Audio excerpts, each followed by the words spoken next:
last time this was the circuit which we designed, and there was a quick query last time that when I said VGS3 is equal to VGS4 is equal to VGS6, and some people objected to that. Actually it's not object, I thought by now you should know what I said. Here is one, you can now look at it the way it is done. This is specifically done for you to show how it is done. Let us take a normal mirror, both W by L equal to each, then VGS1 is VGS2, but since it is mirrored, VGS1 is also VDS1, therefore this VDS2 is also VGS2. Okay.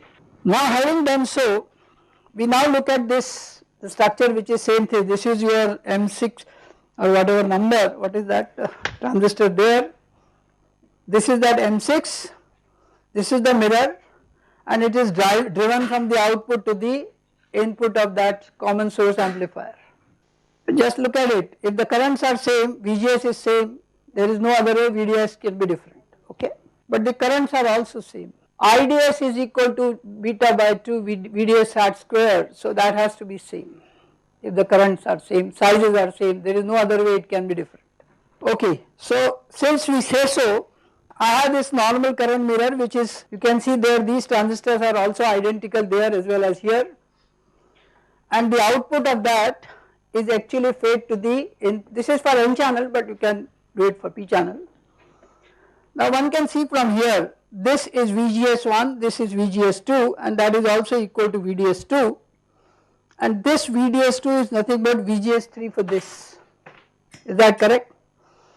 Since I3 is the current which is beta dash by W by L3, VGS3 minus VT square, and I2 or I1 which is same here is beta and W by VGS2 minus, but these are equal.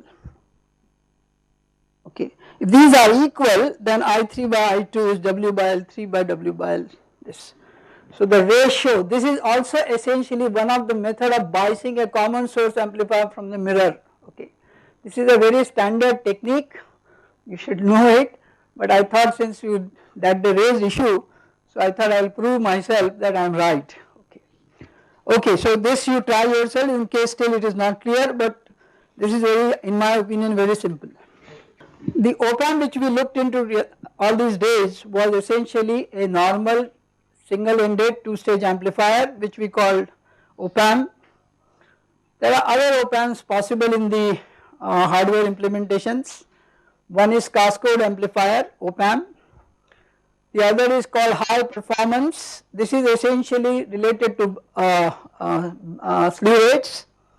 High speed op-amp is related to the bandwidths. The differential output op-amp, two outputs which are differential to that, is also a differential op-amp which probably we may do, not all of them. Then there are amplifier op-amps which are called micro power, very low power op-amps. Then there are op-amps which are low noise op-amps, very low noise. We are trying to use very large signal to noise ratio there and maintaining low noise.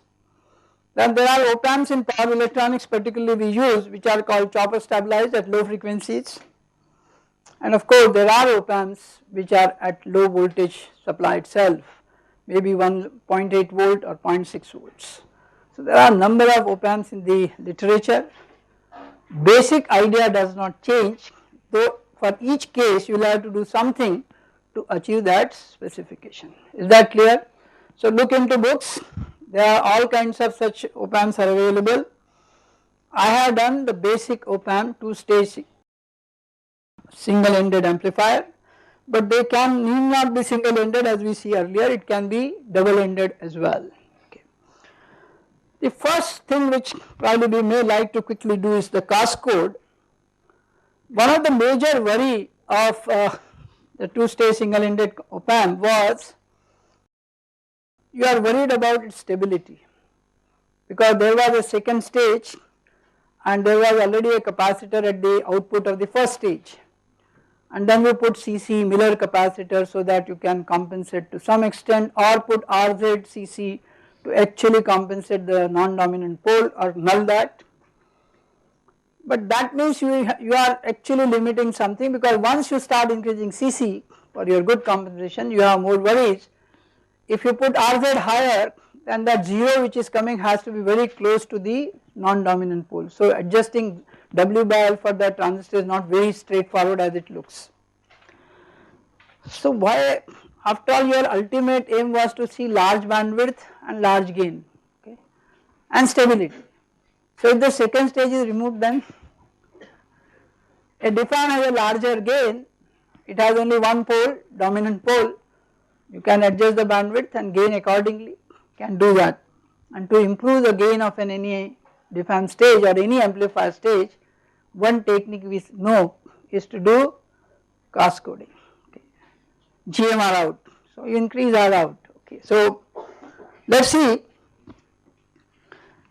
if you look at this single stage cascode op amp, to improve stability issues, one possibility that we have a single stage op amp with larger gain. Since there is no second stage, second pole will not occur, thus increasing stability. To improve the gain, we can have cascode DFAM, and if you look at it, if R out is larger, GBW by AV0 only dominant pole, which is R out by C out. So you have only two things to control, the W by Ls of the 3 and 4 transistors and W by Ls of M1 and M2 transistors, and you can still increase. Of course the bandwidth will not be very high, simply because if you have larger gain, then you lose the bandwidth to some extent, but at least there is no issue on stability, there is no second pole going on. Of course there is one pole and 0 from the C3, but that we have already evaluated because of CGS is far away, so we do not care for that. So this was once, not that we did this, okay, I am trying to reach what we did finally. So one possibility was we cascode the DFAM itself. Is that okay everyone? These statements I write is simply because I thought that if I say a little fast or something, you can read at least. You need not write every bit word by word, you should only think what I wrote in general. What I am trying to say that the method is that you can cascode a DFAM. Okay. Is that okay? So how do you do that? Is it okay? Here is a circuit which is cascode op amp or DFAM. I introduce MCD1, MCD2, MCD3, MCD4, 4 transistors from the normal M3, M4, M1, M2 combination to make it cascode looking structure. Now there are a few things you should know. Actually I could have connected something like this, but since it would have merged with something, I put it inside. This is still like mirroring it. From the gate I am going to the drain of this transistor D3. Now you can see from here what further I did, there is a small resistor R, and from this MCD3 to MC I put output here. Do you think why this was done, anyone? See, I want to bias these two transistors, I must provide a drop across it, okay. So essentially it is a V bias which I am going to create there, for, and current will be decided by M1, M3 anyway. So whatever IR drop there will actually decides the bias for it. So a trick of the trade, just put small r, okay, and this R value will decide when the transistor will be at least at the saturation or little better. By similar logic to cascode this, I put two n-channel devices which is MCD1, and they are given a separate bias, V bias, okay. So that these two transistors can, you recollect your op-amp cascode stage, we need a DC bias at the series transistor, that bias I am creating. Now question is, from where this V bias will come? Externally how do I generate these V biases so that I can force these two transistors in saturation and still act as a series transistor to M1, M2. Is that clear? This is what we are looking for. I will show you how we did. We draw the circuit. I am not going to design this. These are circuits. We know the circuit analysis now well. You should be able to design yourself in case such a circuit is required, and basically you need not design manually right now. Once you know how to design an op amp, basic design you can continue and put in cascode in between. Okay. So you can keep a second R2 below R. It can be, but then two resistors are very bad to operate because they will create an RC time constant. So avoid as much larger number of R's in your circuits. instead of R, in here one R I may still keep, the other I will create out of what you are asking through a transistor, which is what we are going to do. You are not very wrong. Okay. What is the drawback of this circuit? As soon as I do cascode, something goes wrong for me. Which swing? But even input ICMR goes down because 2 VDS drops. Okay. Is that clear? So your ICMR goes down, and smaller the ICMR means your linearity is very restricted now, okay, which essentially means it's for very low signals only you can probably employ these amplifiers. So what you said, V out is VO max, V min also will be reduced because of drops across 2 transistors. Is that correct? And that is one reason why you can actually, there is some other version of this, look into the books, which is called folded cascode, which slightly improves ICMR compared to this, but essentially still will be worse than the normal single-ended op amps. Okay, so this is the drawback. So maybe I write reduced ICMR and VO swing. Okay, so this is the drawback. Now I want to create this bias. This is why I chose it, because anywhere you need this, the circuit which is shown in the book is good enough to actually create any kinds of such biases. This is given in not exactly this way, but Boy's book, or to some extent even in Razavi's book. Okay. Also there is some bipolar version of this is available in Gray and Meyer's book. Actually you can also try something, you can have pi CMOS, you can, one of few transistors can be converted to bipolars and may have advantages and some disadvantage of course with that. So there are versions, I am just showing you the basic idea of cascodes. If I see this is creating a problem, bandwidth, if I increase the gain, the bandwidth goes down drastically, but it will give gain higher because R out is very high now. Now the problem what I see is, can I then use the 2-stage what we did earlier, but actually cascode the output stage, okay. Instead of the first stage, the source, common source amplifier, I will cascode that amplifier. So the second version of this which actually appeared is this, cascode op amp with cascode in defined stage can be improved by putting cascode at second stage. But let us see the first one, in which you can see from here, this is your normal M6, M7 output stage, this is your cascode which we did, and to do this I have introduced 2 transistors, what is called MT2 and MCD4, these are names given in the book, so nothing great about. Okay. This is MT1 and MT2, sorry this should not have been changed the name, MT1 and MT2. Please remember I can use this, the advantage of, can you think what is the purpose of MT1 and MT2? Because these M6 and M7 are going to decide your gain as well as the slew rates. Okay.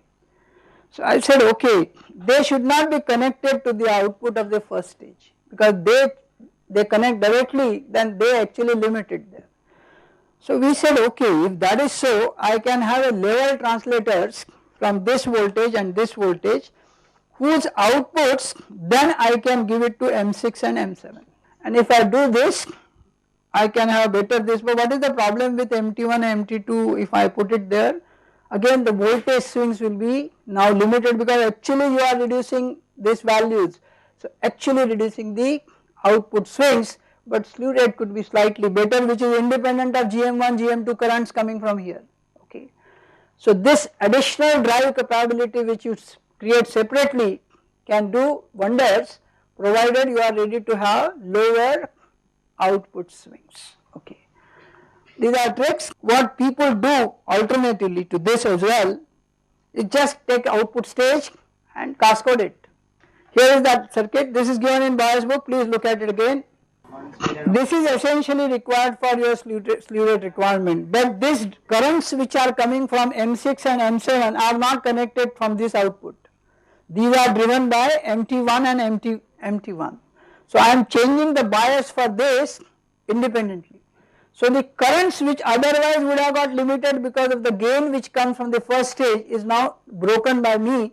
I said okay, I will have a separate voltage requirement for M6, and slated of course this RC has to be, because the charge has to be from this side. So the output has to be RC from there. Okay, whenever M6 current is calculated, the output of this stage goes to input of the M6. Forget about this part, this output would have gone to M6.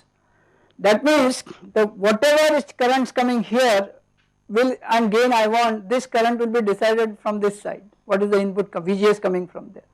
By putting this translator I broke that chain. Okay, I broke the chain. I have independent control of bias to this. Now that VGS 6 is not equal to the earlier one, I am now controlling through these two devices my bias for the M6.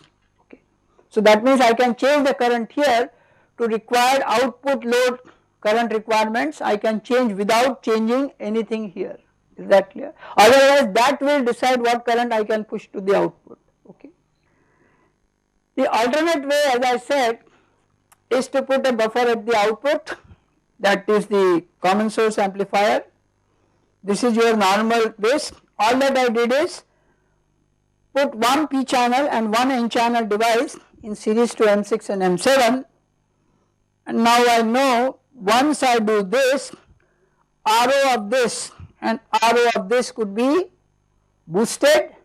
So RO parallel is even boosted, and therefore one can see the gain will be larger, because R out will be GM times R out of the first stage. So now it's cascade stage, the gain is now boosted by me. Is that correct? Gain is boosted by me. But what is the problem I will create? The bandwidth will proportionately go down, because now the second pole has to be, that means nulling as well as this method has to be found, so that the bandwidth is not that much reduced. So do not increase CC too much. Also do not increase RZ so much, because if RZ is too much, 0 will go too much on the left half, it will not nullify the non-dominant pole. So one has to adjust RZ CC value so that reasonable bandwidth and higher gains are. Please take the point, what did we say in the case of gain? Bandwidth is broke, that chain we broke in cascade. So that word we are trying to use here by putting cascade at the last stage. However, all these statements I am making, I am telling as if two stage circuit which I am keep showing you is an op amp. In fact, op amp is, this is not a real op amp. Okay. Any op amp you use need to have an final output to be driven by something else, because this is not able to draw larger currents. So the load which V out is going to see may not be very small, it may be very large comparatively. Okay. Very large means it may not be larger than R out or something, but at least it will be sufficiently large. For a large output loads, what do I need? These should provide larger currents, but these currents are provided by this stage as well as the RZ-CC combination I am going to, GMs are decided from their ratios, which means I am not able to really drive a larger load using two stage op amps. Okay. Though this word op amp therefore should be slightly with a pinch of salt, because this is how we started with as a pedagogy, we kept telling it, but we say really actually this does not drive the external load. It may give a good slew rate here, but at the output you need larger currents. Their sizes how much we call 40, 50, 60. I want larger current means 100, 200 W by L if I put, I can use larger currents. Is that correct? That means followed by this there has to be another stage which is called the buffer stage. Okay, and unless there is a buffer stage we should not really call that as a op amp. Why I am insisting on this? Because if there is a op amp without a buffer stage and with little modifications I do that, that block is essentially called OTA, operational transconductance amplifier. OTA with a buffer is essentially a op amp. We will come to it little soon. Is that point clear? So two stage op amp is essentially closer to a OTA. Okay. whereas when I put a buffer out, then I actually call it as operational amplifier, okay. So is that point clear? So the output stage could be what kind? It can be a class A amplifier, can be a class AB amplifier, or it can be class B amplifier, that is called push pull, okay. Which one you will prefer? What is the problem with push pull? Anyone remembers second year? Crossover distortion or dead zones, okay, the two devices may not switch over at the same points, okay. So there is a dead zone appearing at the inputs. Now this issue, so we will avoid B. Class A has a limited gain, okay, so we do not want class A. So I want class AB operation. So what we say, for a while it operates in B, okay, and for a short time it operates in A, okay. So we call that as class AB amplifier, okay. Is that point clear? So my worries are that, okay, I want a next stage which should be able to provide huge currents for the output capacitances, but huge currents I can only get if there are large W by Ls for these transistors, but large W by L means they are decided by the gains from this side, you have no control on that. The W by L, you remember GM6 and GM1 were related because of the stability issue which I create should be greater than 10 or something. So that ratio which I could not then play too much forces me to think, oh, I must have another stage out, okay, and that is called the buffer stage, and buffers are normally AB or in some cases even B type, okay. Is that okay? The issue is clear to you? Just for those who have forgotten their second years, this is something slide I think I should show quickly. A class B or AB amplifier basics could be understood by using a circuit shown below. You have a M1, M2 forms the transistor amplifier, and M2 receives, of course this is N channel driven, it could be other ways, it is nothing very serious, you can have P drives, N load, N drive, P load. What we do in principle is to bias M1, M2 by two bias power supplies which is called VGG1, VGG2, and the actual circuit will say how do we create this VGG1 and VGG2. Now you can see from here the way it operates. Depending on these two values, I can make M1, M2 either in working in such a way, both working that class A, both V in plus and V in minus goes through. I can have a class B in which Vn positive either goes to or Vn negative goes through, okay, that is class B, and in one third case partly M1 and M2 independent operates and some way both together operates, okay. This was required for output of the second stage will be of higher voltage swing, V out max you have created, V out max minus V out min, your output swing large enough, is that clear? Please remember your gain stage you are going through, okay, so V out is sufficiently high. Now when this V out or for this transistor which is going to be my gain, if that is moderately large, one can see from here if this increases positive, this VGS increases, is that clear?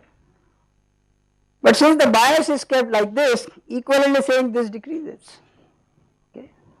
Total bias is same, if you increase that one, the other one proportionally goes down, okay. So current in M2 will increase and current in M1 will actually decrease, okay.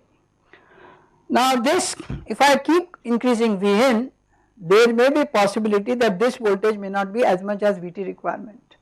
So M1 may shut off and all the current may only pass through M2. You increase Vn larger and larger, this may switch off and this may become only driving. The converse is true, if Vn is minus at certain voltage, this M2 may shut off and fully M1 will operate, but in between these two values both M1 and M2 will operate, and therefore this under those cases when both operates we will say device is in or sorry, amplifier is in AB class, amplifier of AB class, is that clear? Now please remember since the current in M2 or current in this charges the capacitor, if this is off, this charges the capacitor. When this is off, this discharges the capacitor. Essentially this is like an inverter driven system.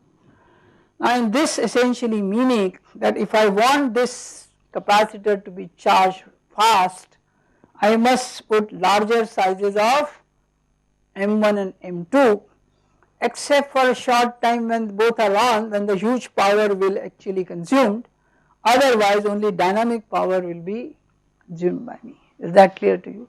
This is equivalent taken from inverter side, that okay, it's like an inverter system in which I can decide dynamic loading, dynamic charging discharging rather than static charging. Okay. Now this, please remember SR should not be used correctly here, because essentially I am saying the output capacitor charging is also cleared there, dV0 by dt at that point. This Vin is our two-stage amplifier's output, which is going to be the input for the buffer stage. How much will be voltage swing for this? When this is off, VDD minus 1 Vt, okay, or Vd sat will be as close to at that point is Vt. So VDD minus Vt, and how much is there? VSS plus VTP. So one can see the swing is now very, Vt's are much smaller values. So the output swing is also large enough in this kind of class A, AB or B amplifiers. So one of the requirement was faster charging and larger out. Why larger? Because you are putting larger inputs and you want all of it to possibly go out, okay. Otherwise what is it will start going? The distortions, and more major distortion we see later is the third harmonic distortions, okay, because nonlinearity starts A0 plus A1x plus A1x square plus A2x cube. You expand this series and you will find which ones omega 1 plus minus 3 is going, which means going to hurt the most for us, okay. Okay, so is that point clear? So all that now I have to do in real life is to generate VGG1 and VGG2 by, this was only a principle is shown, okay, that if I generate this, depending on the V in values which I am going to get, I must choose these values properly so that either this or this is on in most times, or for a short time both will be on for you, okay. That is not a good area, because then the gain actually is falling. Currents are actually partly taken here and partly taken here, is that clear? Which we do not want, because that means all of it is not made available to the capacitor. That case should be for a shorter time. This happens even in a CMOS inverter, okay. This is called short circuit current. Thus it flows through P channel, N channel, turns on both simultaneously for a while when input changes from input to output, so I mean the 0 to 1, when transit it does change the output like that. Same game was played. Now only difference between this and next is what? I like to create this VGG1, VGG2 such that this transistor amplifier can become class AB. Okay, here is a very simple circuit which can do this job for you. These M1, M2s are not same as in the DFAM, I mean two stage amplifier, these are just put M1, M2, M3, M4, M6 here. So what is actually an amplifier? M1, M2 is actually forming your class B amplifier, is that clear? The one which I just now showed, these are the two transistors which are actually at this output is the capacitance. Whatever this circuit is going to do is provide VGG1 and VGG2. It is called floating biases, okay. It is called floating biases. This, there is a transistor M6, M5, M4, M3 in series, and there are mirror formations here, okay. This M3 is receiving current or biasing from the mirror side. Which side?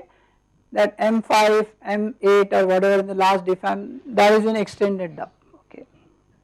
Or you can also put a V bias from the circuit which I have created, V bias also in my bias circuit. So I can either pick up that or mirror the current from whichever current mirror I have to push this. So I can decide current in M3 or VDS of this transistor. Okay, so what does it do? This is my input. So this is whatever, this is a amplifier kind of situation. This is driven by this transistor, this acts like a load for this, okay.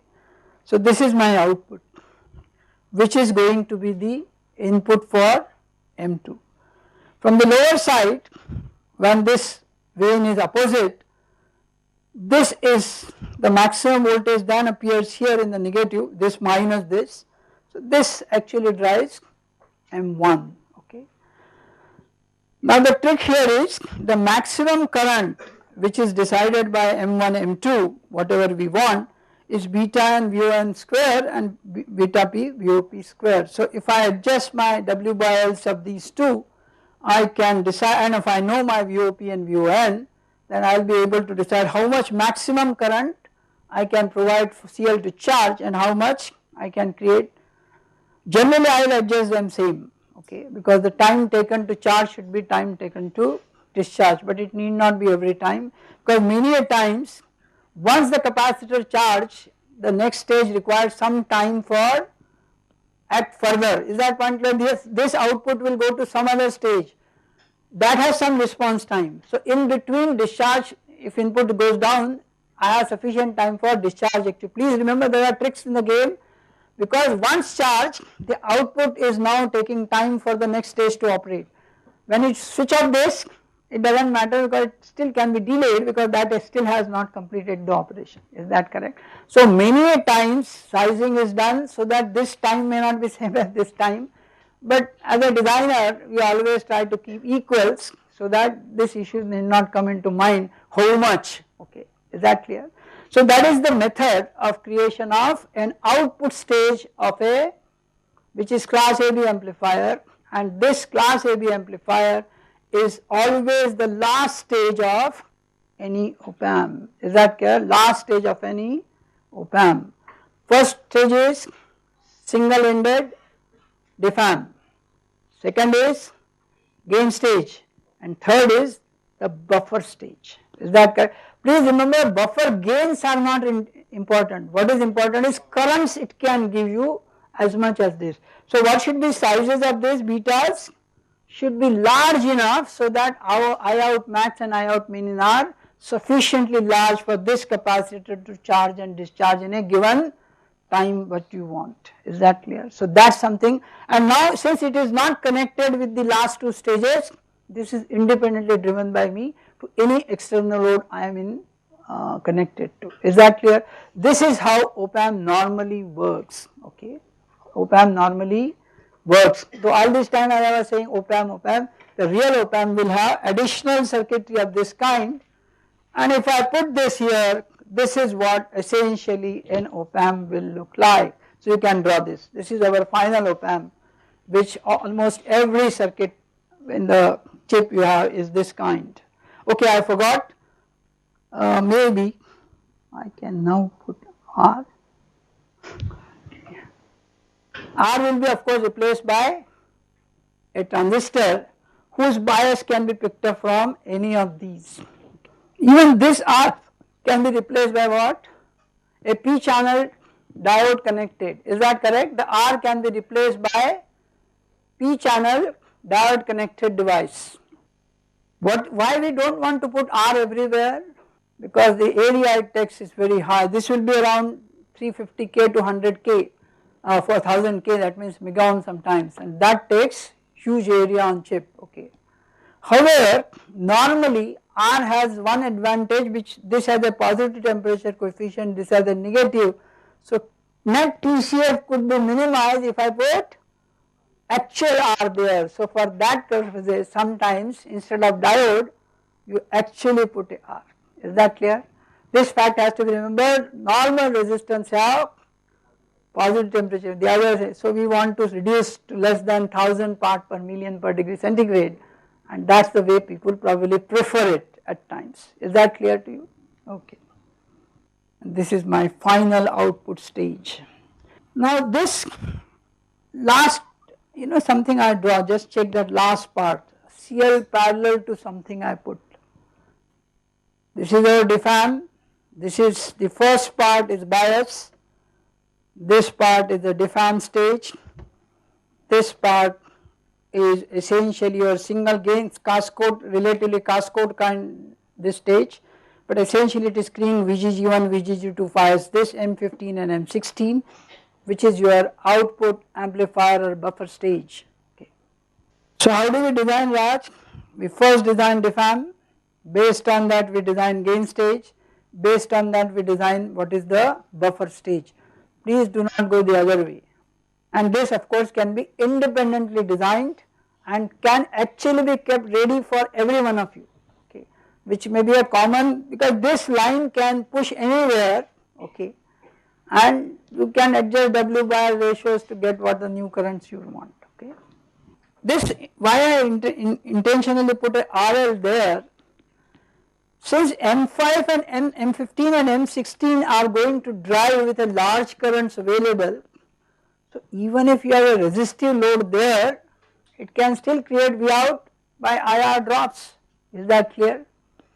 In the case of you do not have this and you are driving from there, then the currents available to you are so small that IR may not reach larger V0 values. Is that point clear? This is an issue which is separating this op-amp from an OTA, which I am going to come now. Is that clear?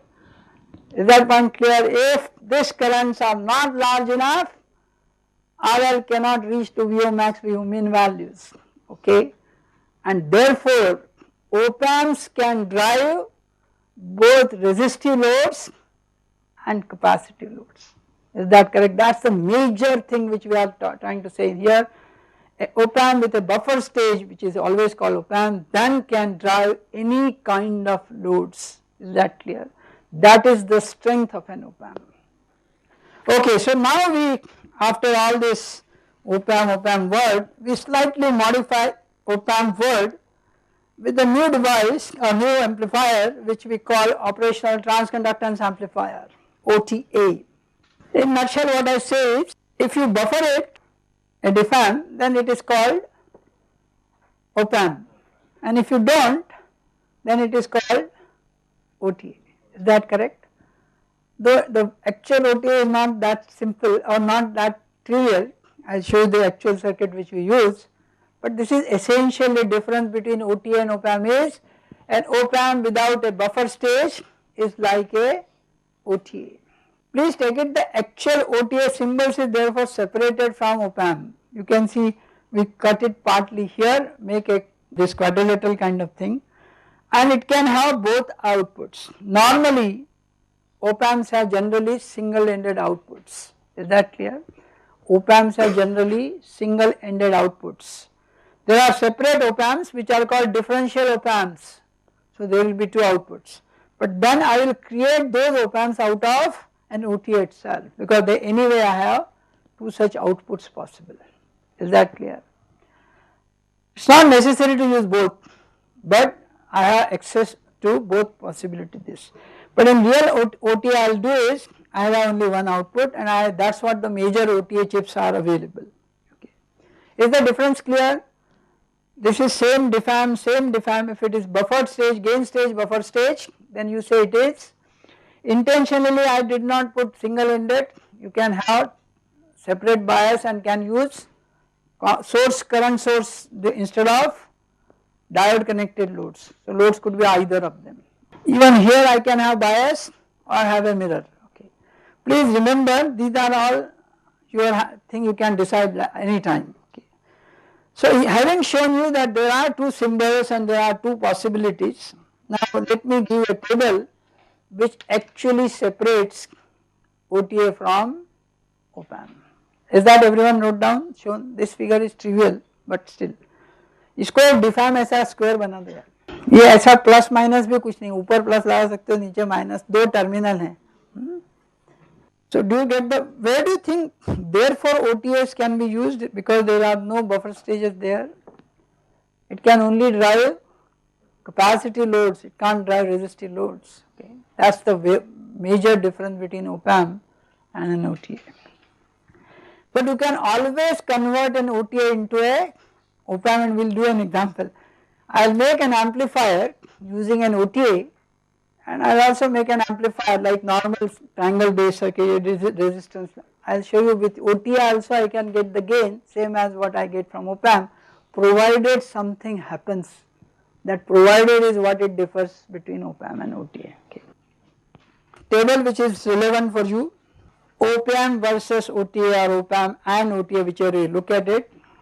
A typical op amp is OTA plus buffer, therefore OTA does not have a buffer. The second most important point, all op amps are voltage controlled voltage source, VCBS. All OTAs are voltage controlled current source, okay, VCCS. So what will be the output of a op amp? V0 by Vin, so AV, voltage gain. What will be the output of a OTA? Current is the output and input is the voltage. So it is transconductance, therefore it is called transconductance amplifier. Is that clear? Another thing which is very different between OTA and this.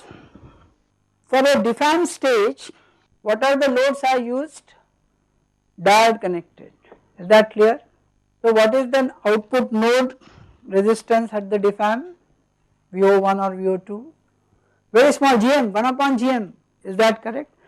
Since these are 1 upon GM kinds of outputs come, these are called low impedance or low resistive nodes. So in op amp, most nodes are low resistive nodes. Is that correct? Whereas we shall see later, OTAs, the output nodes are actually very high resistive loads or very high impedance nodes, and therefore are easy to charge a capacitor. Is that clear? That is the reason. It can drive all loads, op amps can drive all loads, both RC and RC, okay.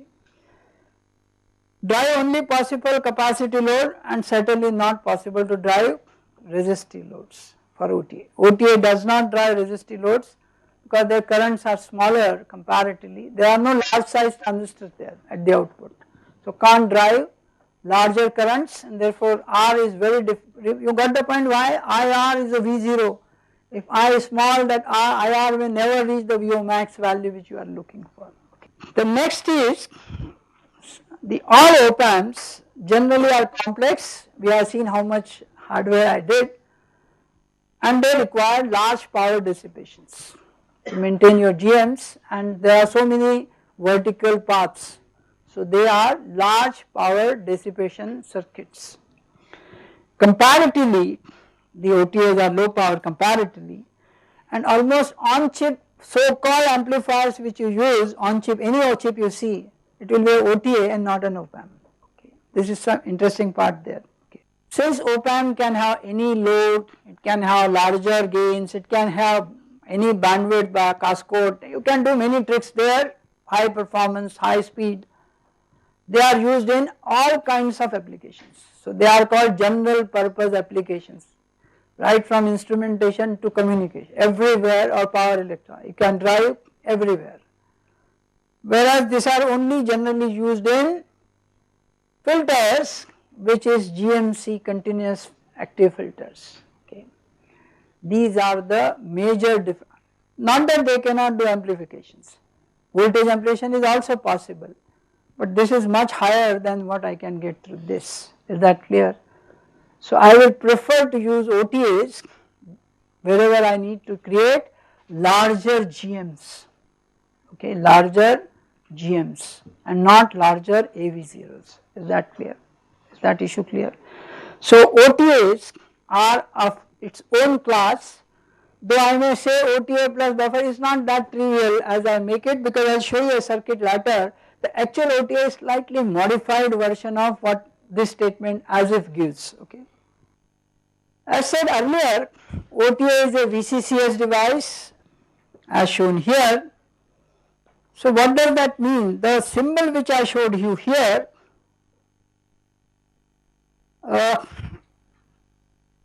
it actually receives a bias current I bias for input signals of V plus V minus or V in 1 V in 2, whichever way you look at it, and it gives me an output current of I0.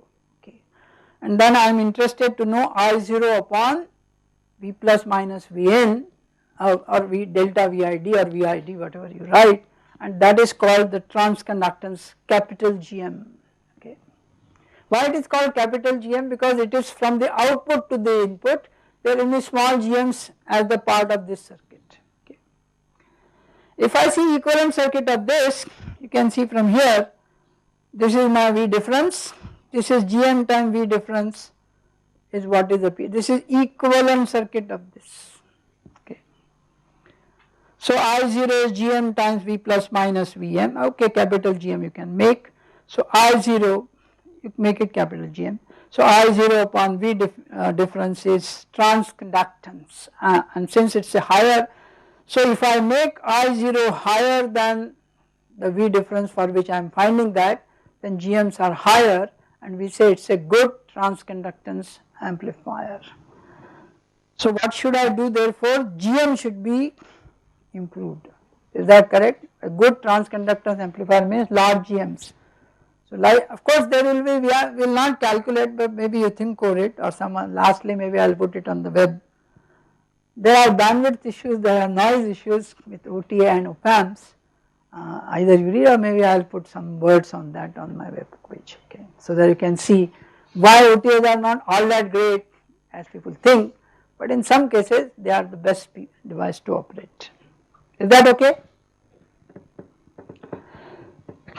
This is only equivalent part of that. So let us draw a actual OTA and see how much it differs. That is the real life OTA implemented on a chip. The circuit diagram is taken from that. So you can, and this is taken from Boyce and Baker's book. You can, I keep telling you day one, if you really want to learn the real life analog designs, do look at Boyce and Baker, because Baker being the chief scientist of all over world, he has been actually fabricating the newest of analog blocks, okay. And because of that, the data, of course he gives very old data to you, that is okay, but the numbers which he is giving is essentially tested chip. Rosai is extraordinary in good theory, but he never gives the numbers which probably you may get actually on chip, okay. He may put in many things ideally, okay. Baker does not do that, he knows exactly what is the real chip will give you. So his values of sometimes very odd looks to you, but they are essentially what he has obtained during designs, during realizations. So please start looking at that book, because it gives the real life, though it is old technology, it is not modified, his new book they are modified, the old book has still 5 microns, okay. Does not matter, अपने लिए theory equally important है. So a typical OTA diagram is shown here. This is your DFAM, this is double ended, is that correct? It is double ended. अब ये book का style है, देखो यहाँ से आउटपुट न लेते हुए यहाँ से ले लिया, क्योंकि वो कनेक्टेड है ना. So we normally show from here, okay, he has shown from here, which is same point. So that's the way people differ in showing figures, okay. Okay, these are two diode connected but not mirrored, is that correct? They may be mirrored some other reasons, but they are right now not connected like this to create a single ended output. It is a two different diode connected loads, okay. On your right, if you see the output of this stage DFAM, which is taken from here or here, they are same, is given to M4, which is like your M6 in the op-amp stage, gain stage. Please remember, we are not looking for what in the case of OTA, voltage gain. We are not interested in voltage gain. What are we interested in? GM means currents, okay. So we will see what currents M4 will drive, okay. On your this side of load, there is another transistor which is M3, another p channel transistor, which is receiving output from VO1. VO1 is giving input to the M3, okay. These numbers are also taken from Boyce's book, okay. I mean you can put any names, but this is what I say. DFAM has the input plus minus V in 2 minus plus V in 1. This M4 is connected to a M5 in series down. and this M5 gate is connected to M51 on the other side, which M51 is connected in series to M3. So what is this node has the impedance higher or lower, VO1 and VO2 nodes? 1 upon GM, smaller loads, okay. But at this output, which is like a buffer stage or equivalently this, there is no GM kind, so RO, parallel RO, huge output resistors are created, okay. You are asking now, RO is output is higher, yes, RO out is higher actually. Now the game is from M41 to M4 the size changes k times. M5, M31 and M3 are the same size, M3 and M51 are also of same size. But M51 or M3 to M5 or M31, M3, M5 equal, but this is again k times, okay, larger size. This is also larger times, but larger of M41, okay, k times that, k is more than 1. The minimum value of k will be 1, okay. We can start with saying n channel devices are similar, p channel devices are similar, so that beta n1 is equal to beta n2, beta p31 is equal to beta p41. This I can assume, W by Ls are same, mu C ox is same. So they are identical, they are identical. Now you can see from here last stage, very carefully see it, the way I have shown the current. This current is coming down and this current is going up, okay, AC current, don't say DC current. So what will be the current here?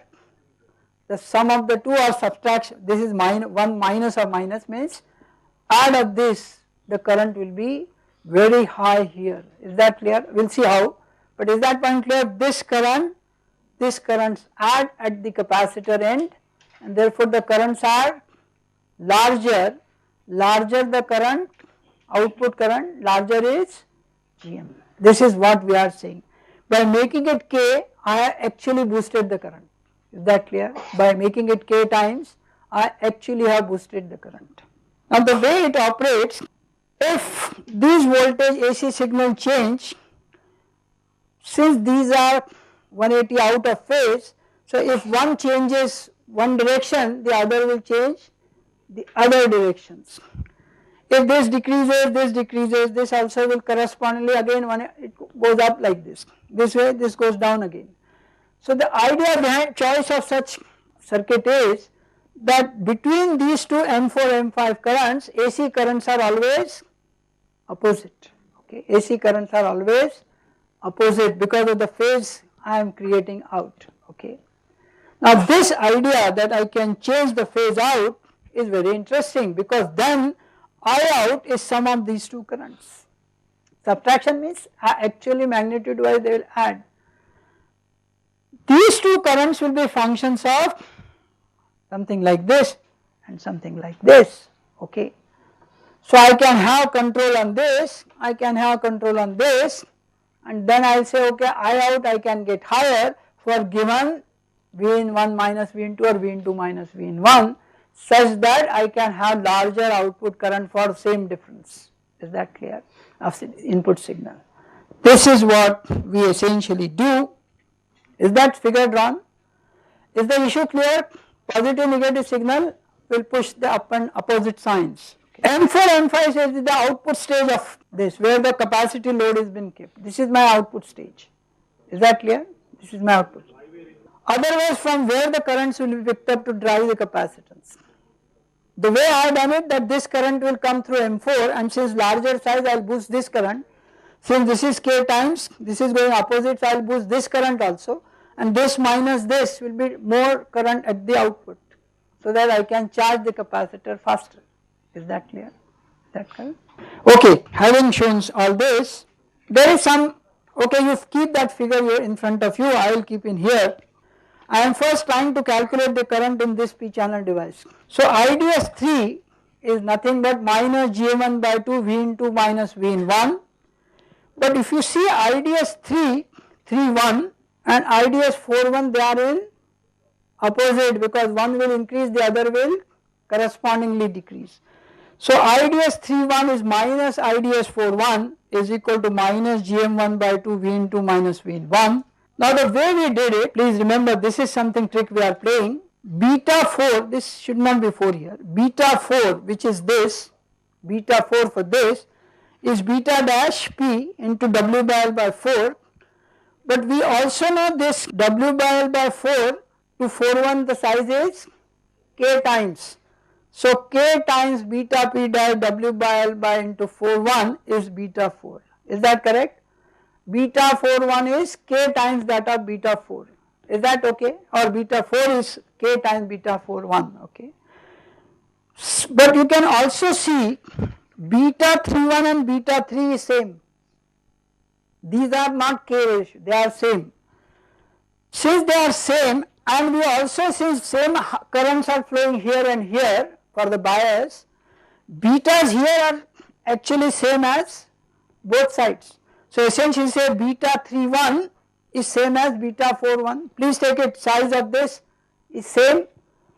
So beta 4.1 is replaced by beta 3.1. So K into beta 3.1 is same as K into beta 4.1. But we know beta 3.1 is same as beta 3. So K times beta 3. Size, I am just using my sizes. And finally, before we come last, this size is also K times. So beta 5 is K times beta 5.1, okay. So we already said since the two currents are in out of phase, IDS 4 is out of phase of IDS 5, and then I can write IDS 4 is nothing but K times IDS 4.1, only W by L has changed from this, and minus, since this is minus of this, so K times minus IDS 3.1 opposite, okay. Then what I say once I declare this is that expression you note down. I know IDS 4 which is related to IDS 5 by opposite phases, and each is related to, why 4.1 3.1 I use, because these are the currents from the defined stage, okay. So I am trying to equate those currents with that. Why I am interested in these currents? Because GMs will come from defined stage, GM is coming from defined stage, so I must know what is IDS 1 and IDS 3.1 and 4.1. What is the output impedance of this? Has everyone noted down? Okay. What is the output impedance here? Parallel C, okay, that's the fun. So if you look at the output impedance at V out is RO4 parallel RO5 parallel 1 upon j omega CL, impedance of that, is that correct?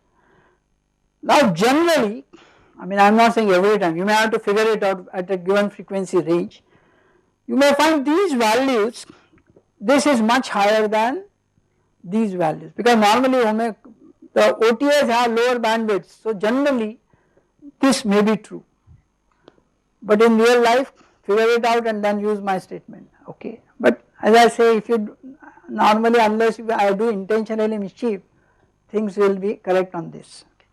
So R out is normally equal to RO4 parallel RO5.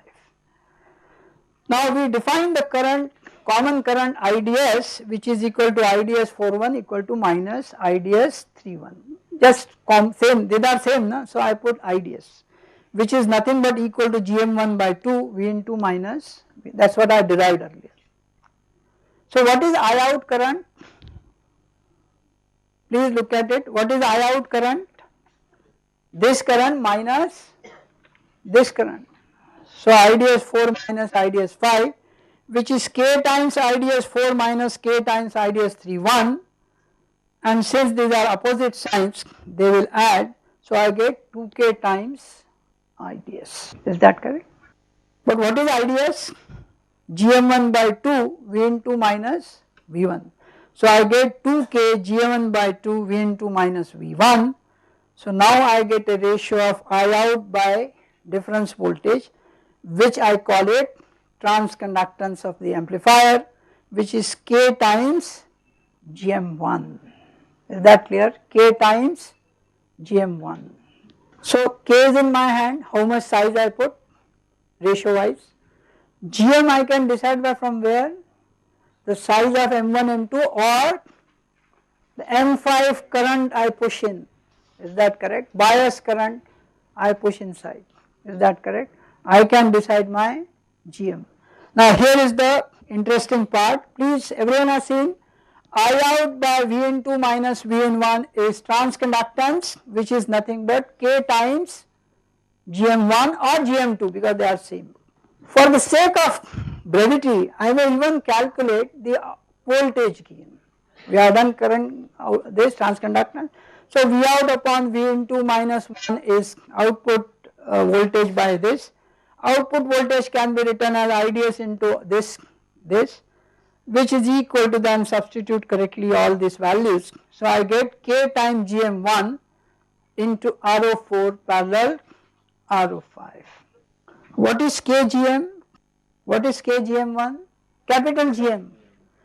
So AV0 is capital GM multiplied by the output resistance.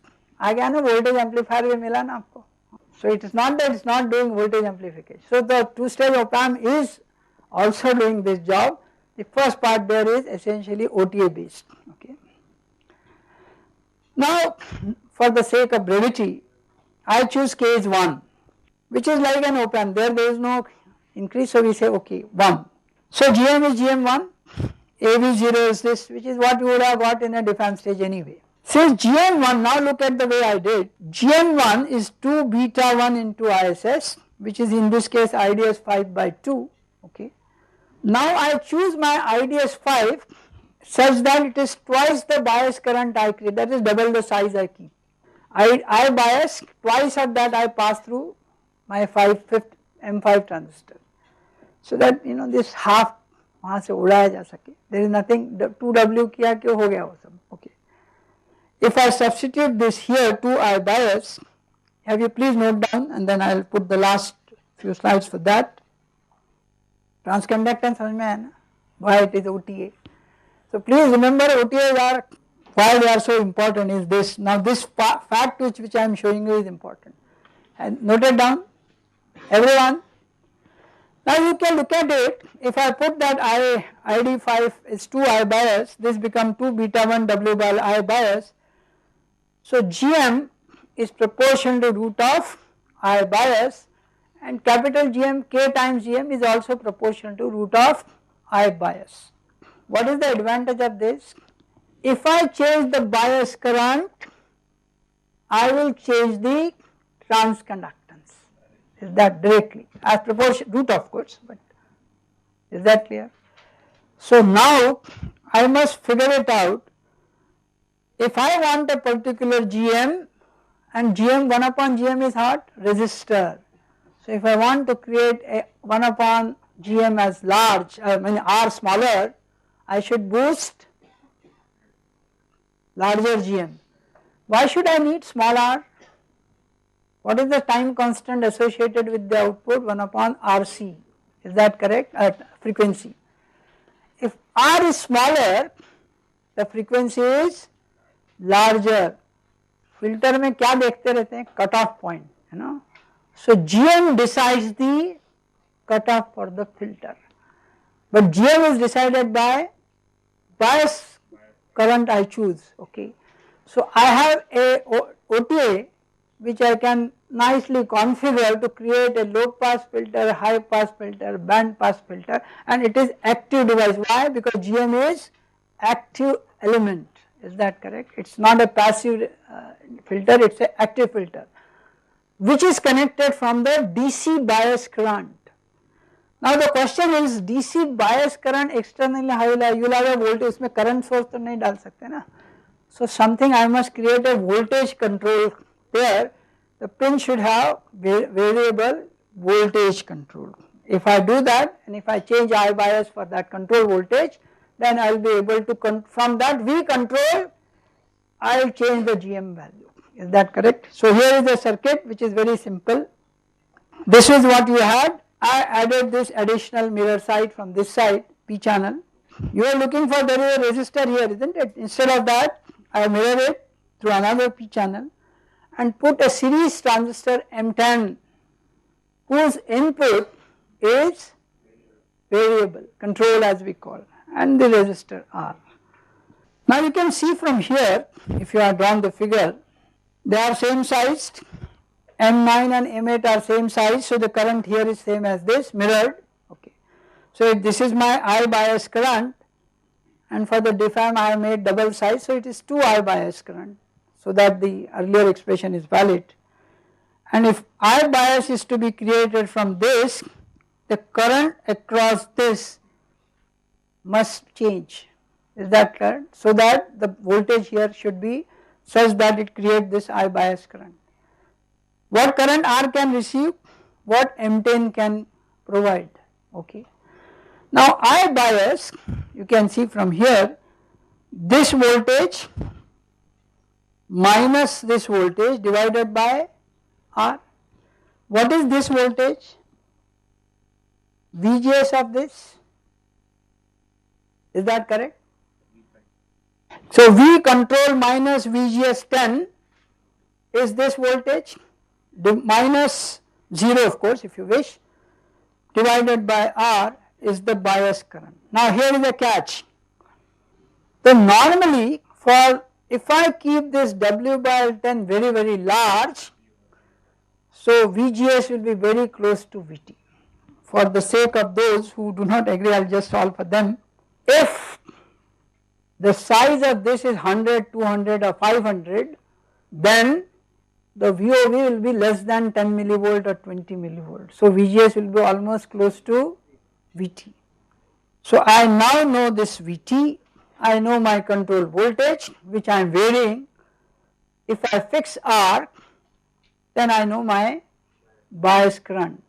Once I know bias current, I know my 2 by I bias current, which I bias each can give me my GMs, and if I have K factor known to me, I have my transconductance K times GM1, and I also know my I out, so I know what is the transconductance essentially at the gain, both transconducting gain as well as the voltage gains are possible. Is that issue clear to you? Yes, IDS is beta dash by 2 W by L into VGS minus VT. Let us say I want a 10 microamp current for the heck of it. This is 110 into 10 to the power minus 6 for n channel device by 2. Let us say I make it 200, large size, VGS minus VT. If I do it 20 into 10 to the power minus 6 upon 110 into 200 into 10 to the power minus 6 is VGS minus VT minus 6. First one, it's okay, fine, that's not very important, okay. So 20, this is 10, so it is 1100 under root is VGS minus VT. This will be roughly 0.02 or 0.05, less than 0.02, 10 millivolts or lower. So one can say VGS is close to VT. Is that clear? So one of the techniques of forcing a transistor to remain in saturation is increase the W by L's, okay. It will force itself to reach to saturation. Is that clear? This is a trick which we follow often. Wherever we push forcibly, okay, increase the size. Is that should be clear? This thing, sometimes I said it is equal to VT only. This VT comes from because of large W by L. If W by L is smaller, this is not valid, okay, but if W by L is large enough, so this M10 which I was showing you here must be of the order of 100 or 200 or more, so that it guarantees this voltage as VGS in minus VT, and that VT is known to me, so roughly I can control my current here and then I can control current here, so GMs are controlled, K times GM is my, so bias current, instead of bias current what is done, the output will be GM will be proportional to V control, so that pin I change the voltage and I actually get different output currents. Is that correct? The external pin has only V out, V controls pin. It doesn't, because I is very difficult to push, you will have to create source of yours, bias is always available. So pin has a control voltage pin which changes the GM of the OTA. Is that clear? That is how next time we will do quickly some filters, okay, out of this, and then start on a new area which is not connected to op-amp analog per se, which is noise. Let us see how much noise we can make.